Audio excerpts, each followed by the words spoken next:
Hello guys! For today's video, tayo magluluto ng bagoong alamang with pork and tomato. So, una guys, yung ating pork ay hiniwa ko ng maliliit, tapos pinakuluan ko sa kaunting tubig na may asin. Ayan.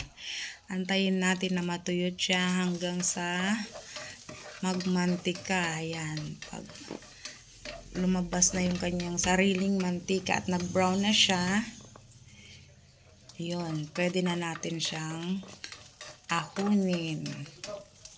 So, antayin muna natin siyang mag-brown. Then, kailangan continue yung paghalo para hindi masunog at hindi dumikit sa ating kawali. So, ayan, nag-brown na siya guys.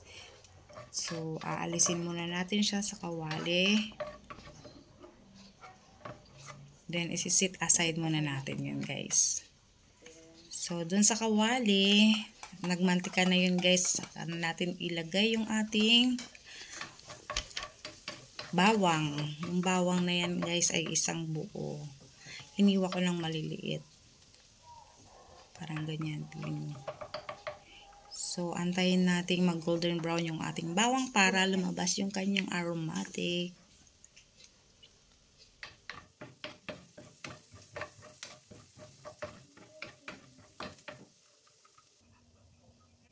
So, haluin natin para hindi masunog guys. Then, ayan, nag-brown na. Pwede na natin ilagay yung sibuyas. Ayan, 2 pirasong sibuyas guys yung aking hiniwa din ng maliliit. So, antayin din natin na mag-brown ng unti yung ating sibuyas. Saka natin ilagay yung kamatis. So, ayan, pwede na natin ilagay yung ating kamatis dyan guys dahil nag-brown na rin yung ating sibuyas. So, ayan, gisahin natin yung ating kamatis. Lutuin natin mabuti para hindi madaling mapanis yung ating bagoong alamang. Naglagay din pala ako dyan guys ng paminta, yung pino. Then, lagay na rin natin yung ating bagoong alamang. Ayan, igisa na rin natin guys. So, kailangan natin magisa na mabuti ito.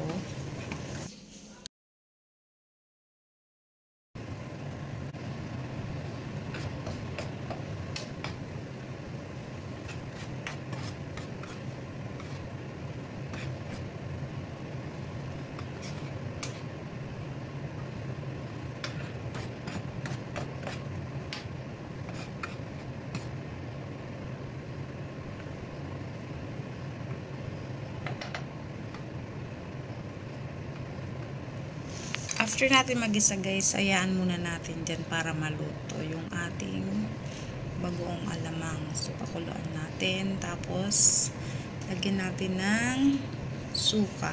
So, ayan. Huwag muna natin haluin guys. Hayaan muna natin kumulo siya.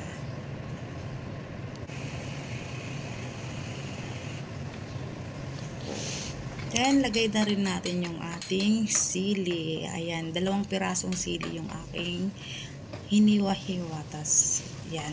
Depende sa inyo kung gusto nyo nang masyadong maanghang, pwede kayo magdagdag. Sa akin, okay na yung 2. So, yan. Haluin natin.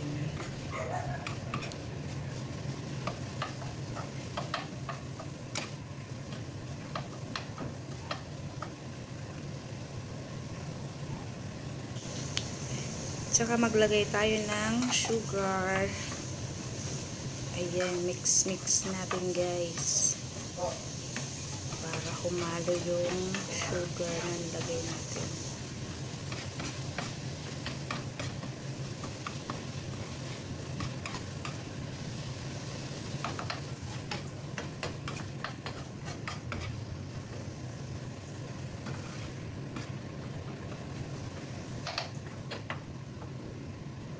Then, after natin halo-halo at nalusaw na yung asukal, maglalagay tayo dyan ng mantika. Yes guys, maglalagay tayo ng oil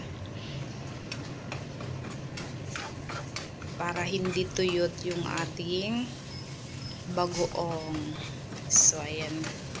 I-mix-mix natin, guys.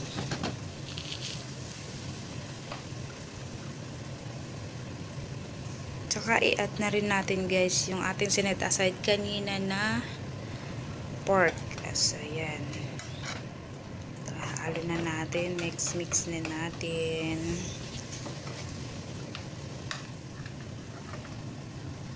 So, ayan na, guys. Yung ating bagoong alamang with pork and tomato. Luto na siya, guys. Ayan. Ang sarap niyan. Thanks for watching.